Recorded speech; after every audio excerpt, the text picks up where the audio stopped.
Soy un nuevo payador del territorio argentino y voy buscando el camino de nueva felicidad. Solamente la verdad es el arpa que yo entono y con mi canto pregono el sol de la libertad. Ya a principios de siglo, las ideas anarquistas han hecho pie bien tierra adentro. Pero así como luchan por la redención social, los anarquistas no olvidan la parte cultural. Diarios, libros, conjuntos filodramáticos. E introducen una novedad: el payador anarquista que cantando lleva sus ideas hasta el rincón más olvidado de la Argentina. Abajo los usureros, mueran todos los rentistas, todos los capitalistas y la religión impía. Fue por allá, por el final de los años 60, yo había coleccionado canciones anarquistas, tanto marchas como payadas de aquellos famosos payadores anarquistas como Martín Castro. Tenía folletos y folletos, y también algunos discos había guardado. Y lo fui a ver a los hermanos Espósito, a Virgilio y Homero Espósito, esos grandes tangueros, autores de esos famosos tangos, porque me habían dicho que habían puesto una empresa de discos. Bueno, y fui a verlo. Y les dije eso, y se entusiasmaron. Dice, sí, vamos a hacer un disco, va a ser un éxito total. Digo, y me gustaría que lo hablara Héctor Alterio. Justamente tiene la voz para esto, tiene esa voz heroica, digamos, de los grandes acontecimientos de las luchas obreras.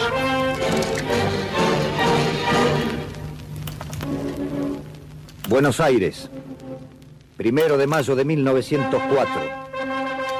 Ya se acercan. Son las columnas anarquistas. Vienen con sus banderas rojas y negras, sus estandartes con los nombres de sus gremios. Panaderos, marmoleros, carreros, carpinteros, pintores. Son miles y miles que avanzan. 70.000 calculará el diario La Prensa. La manifestación obrera más grande de toda la historia argentina para un Buenos Aires que no tiene más de 1 millón de habitantes. Lo más hermoso es la voz de los payadores que eligieron. Ellos conocían a cantores.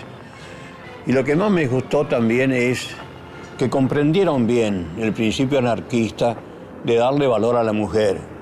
Y muchas de las cancionistas que vamos a escuchar son mujeres, con esa voz distinta,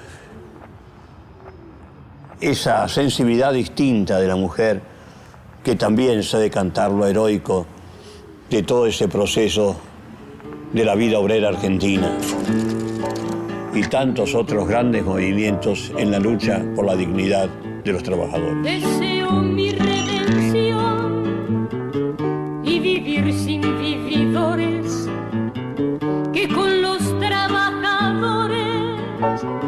hacen vil explotación, política y religión desaparezcan del mundo y al abismo más profundo caigan violentamente. Pero claro, los tiempos eran difíciles cuando se dio el disco. Estaba la dictadura militar de Lanuse. Nunca hubo una ley prohibiendo este disco, pero se hacían requisas y se quitaban los discos. Entonces empezaron a ser realmente difíciles de conseguir. Y tengo muchas anécdotas. Por ejemplo, una vez veo que se vendían discos de las marchas estas, de las canciones estas anarquistas, editadas en Uruguay. Bueno, y le hablé por teléfono a los compañeros anarquistas de Uruguay. Le digo, ¿ustedes están editando mi disco de las canciones? Entonces hubo un largo silencio. Me dice, sí, lo hicimos, Osvaldo. Digo, bueno, por lo menos me hubieran pedido permiso. Otro largo silencio al teléfono. Y entonces una voz me dice, te expropiamos, Osvaldo, te expropiamos. Ah, le digo, bueno, muchas gracias. Por lo menos mándeme una copia de esa edición, porque a mí no me queda ninguna y no la consigo más, por lo menos voy a tener una de recuerdo. Y me mandaron la copia. Cumplieron.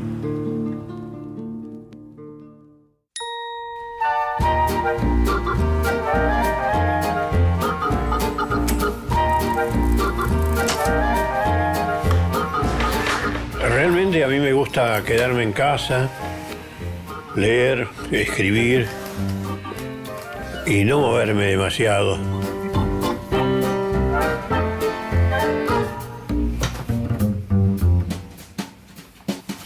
Resulta que empezaron a caerme invitaciones desde que regresé del exilio. Y es impresionante, y tenemos un país muy grande, así que, bueno, me lo paso viajando.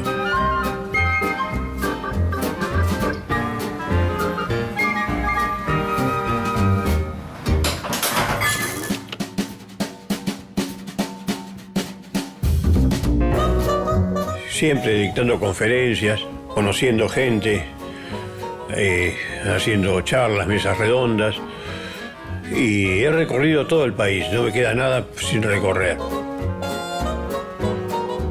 Y tengo muchas anécdotas, muchas vivencias, la gente es tan cariñosa. Bueno, y cuando veo eso, me digo, ¿quién iba a pensar este gran final, digamos, en cuanto al cariño de la gente, en recorrer todo el país, en pisar todo el suelo de la patria?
Para mantener los principios de Mayo, basados en la ética, debemos preguntarnos qué nos pasó a los argentinos, qué nos pasó con aquellos principios extraordinarios de los hombres de Mayo.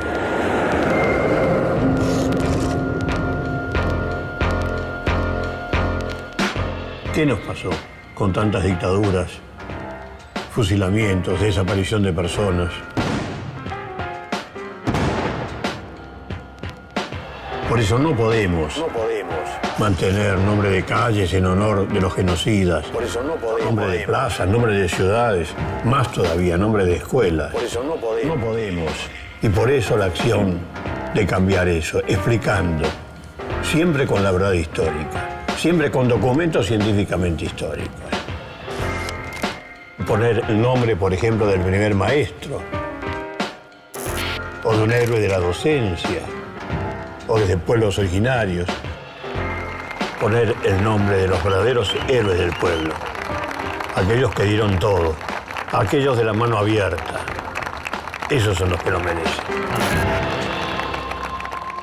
Tenemos que hacerlo, por eso estamos luchando.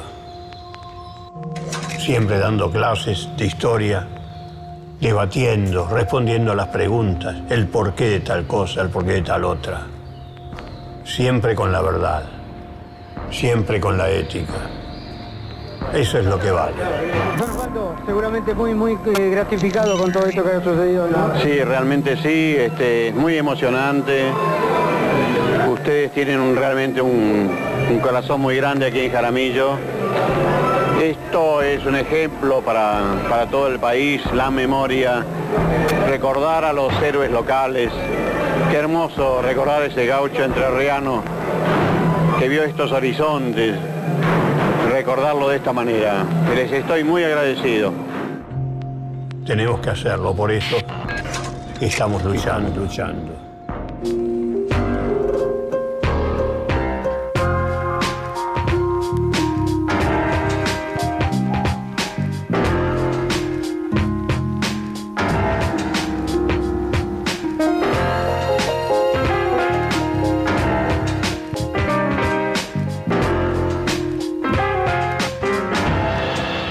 Bueno, realmente es increíble el nombre que recibieron nuestras ciudades y cómo fueron modificados los nombres de las montañas y de los lagos, que tenían hermosos nombres de los pueblos originarios en su idioma, que suena tan hermoso. Bueno, se cambiaron nombres según el alcahuete de turno. Todos los oficiales de Roca tienen nombres de ciudades, General Villegas y otros. El coronel Rauch, ese coronel prusiano contratado por Rivadavia para exterminar a los indios ranqueles, tiene el nombre de una ciudad bonaerense. Es increíble, hasta el hermano de Roca, Ataliba Roca, tiene el nombre de una ciudad en la provincia de La Pampa. ¿Y quién era Ataliba Roca? Ataliba Roca era el hombre que cobraba las ganancias de los negociados que hacía el general Roca. Y eso lo dice Sarmiento. Sarmiento, muy pícaro, en su diario decía: el general Roca hace sus negocios y su hermano Ataliba. Punto. Y la gente comprendió. Sarmiento había inventado el verbo atalibar. Atalibar quería decir cobrar la coima.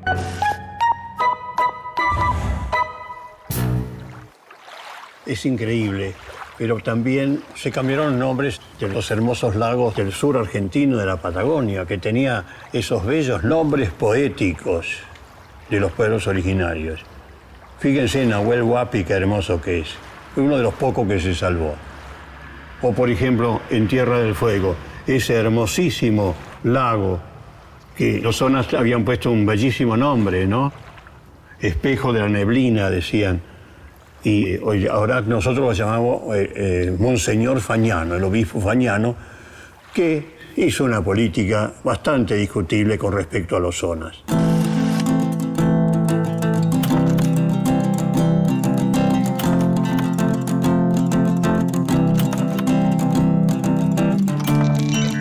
Está, por supuesto, el lago Perito Moreno, que fue el informante de Roca para la campaña del desierto.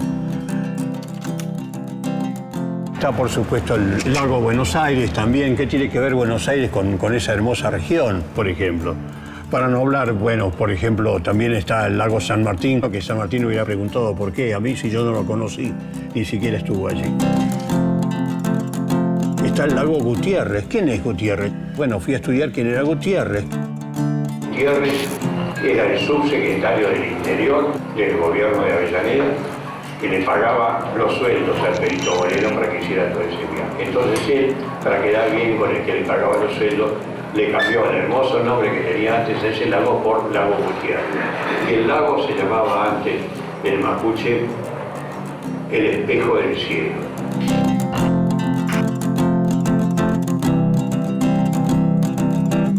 Creo que hay que rebautizar todo esto, volver a los hermosos nombres poéticos de los pueblos originarios.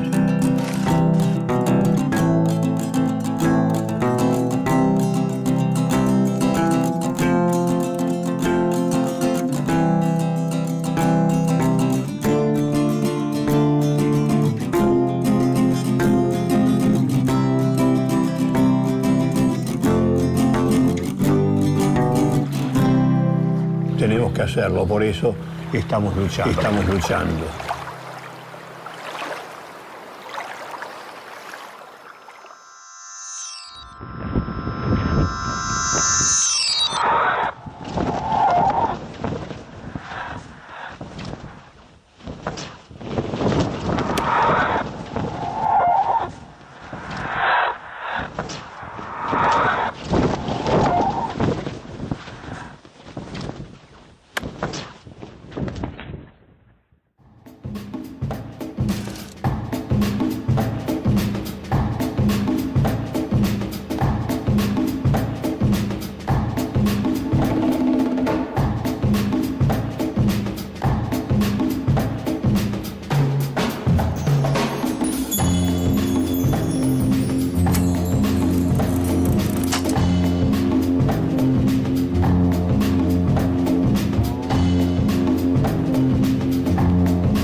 En el año 1994 fui llamado por el decano de la Facultad de Filosofía, Luis Llanes. Me dijo que había leído mis escritos sobre derechos humanos, había escuchado varias conferencias mías y quería nombrarme como profesor titular de la primera cátedra de derechos humanos que se creaba en la República Argentina. Bueno, realmente para mí es un gran honor esto y por eso quiero agradecer profundamente a los estudiantes, al señor decano, a los profesores, a todos los que han hecho posible esto. Y voy a tomar como lema un párrafo de la Declaración de los Derechos Humanos aprobado por Naciones Unidas, que dice: considerando esencial que los derechos humanos sean protegidos por un régimen de derecho, a fin de que el hombre no se vea compelido al supremo recurso de la rebelión contra la tiranía y la opresión.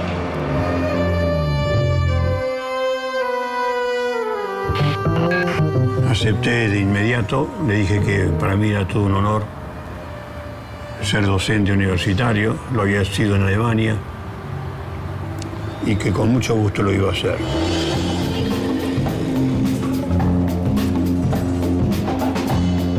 Todos los viernes yo daba una clase llamada magistral sobre un tema de derechos humanos, siempre con participación de testigos, de testimonios o también de otros profesores entendidos en la temática. Realmente tuve un alumnado muy numeroso y a partir de la segunda clase ya tuve que dar la clase siempre en el aula magna, el aula 108, porque realmente había tantos interesados en ese programa que no cabían.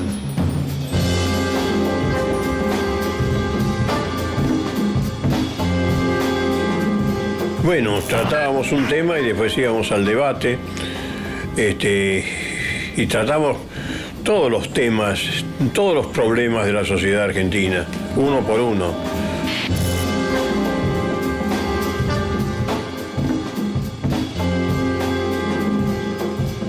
Del hambre de nuestros niños a las villas miserias. Bueno, hasta discutimos el problema de la violencia en el fútbol, ¿no? Y vamos a dejar esta etapa de la historia de los derechos humanos para concentrarnos en los hijos de los desaparecidos que nos visitan. Y siempre, como digo, invitados a los que habían sido protagonistas de la historia reciente de la Argentina, que acaba de terminar con la dictadura de la desaparición de personas. Mi nombre es Lucila Quieto. En el 76 desapareció mi papá, el 22 de agosto, 5 meses antes de que yo naciera. Yo soy Lucía, tengo una hermana 2 años más chica que yo que se llama Maine. Yo tengo 20 y ella 18. Así que éramos muy chiquitas cuando pasó todo, yo no me acuerdo de nada. La noche anterior a esta trataba de, no sé, pensar algo, qué sé yo, para decir. Yo tengo algo que es de terror. Yo tengo un puto recuerdo de mi viejo. No tengo ninguno. La Cátedra de Derechos Humanos se creó en un periodo muy difícil para la sociedad argentina en ese aspecto, y justamente en ese periodo había que discutir a fondo todo ese desorden, ese inmenso desorden, eso de tratar de olvidar que había sido siempre un poco la política argentina, en vez de realmente castigar a los que habían faltado en forma tan profunda con los derechos humanos, los autores de la desaparición de personas. Lo que siento es impotencia por, no sé, porque no se puede hacer nada, porque lamentablemente en la Argentina no hay una justicia que juzgue a estas personas. Y hoy podemos todos dar gracias a Dios. La casa está en orden y no hay sangre. He firmado los decretos donde indulto a muchos militares y muchos civiles. Nosotros ganamos una guerra. De eso no tengo dudas. Yo recién ahora con las declaraciones que escuché por televisión, es como que sentí una necesidad de reivindicar sus nombres. Nosotros éramos muy chicos para poder hablar. Entonces todo eso te lo tenías que guardar. Toda la bronca, toda la angustia, todo el dolor, la reivindicación de nuestros padres, todo eso, ¿a quién se lo decías? A nadie. Bueno, ahora nosotros crecimos y ahora podemos hablar. Ahora por fin podemos hablar y podemos decir qué es lo que queremos, qué es lo que sentimos, qué es lo que nos parece justo o no. Y esa es la fuerza que tenemos. Es decir, por fin llegó la hora de que nosotros podemos hablar, tenemos la palabra. Supremo recurso de la rebelión. Y ahora podemos hablar. ¡Asesino! ¡Asesino! ¡Asesino! ¡Asesino! ¡Asesino! Supremo recurso de la rebelión. Ahora podemos hablar. Podemos hablar.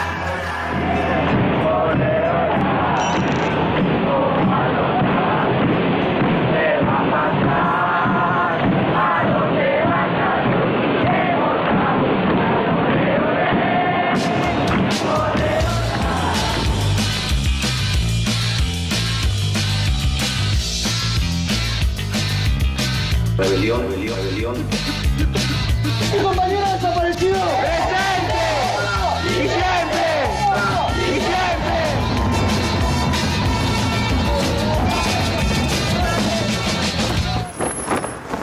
Yo les prometo que vamos a llamarlos de nuevo y que los vamos a acompañar y ellos nos van a acompañar a nosotros para que sigamos aprendiendo con ellos realmente lo que son los derechos humanos. Buenas noches.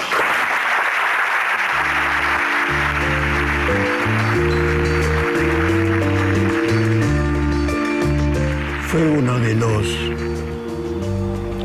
los momentos más hermosos de mi vida, el contacto con los estudiantes universitarios.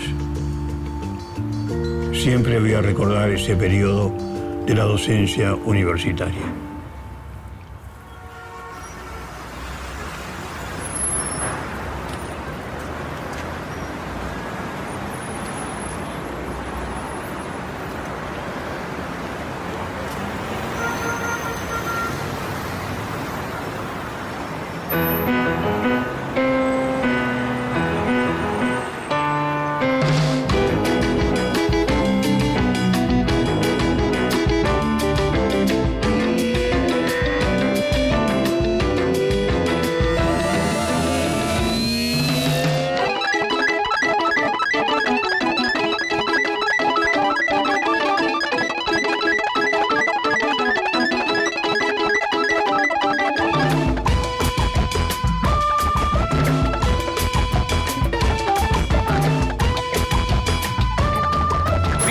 libertad, carajo.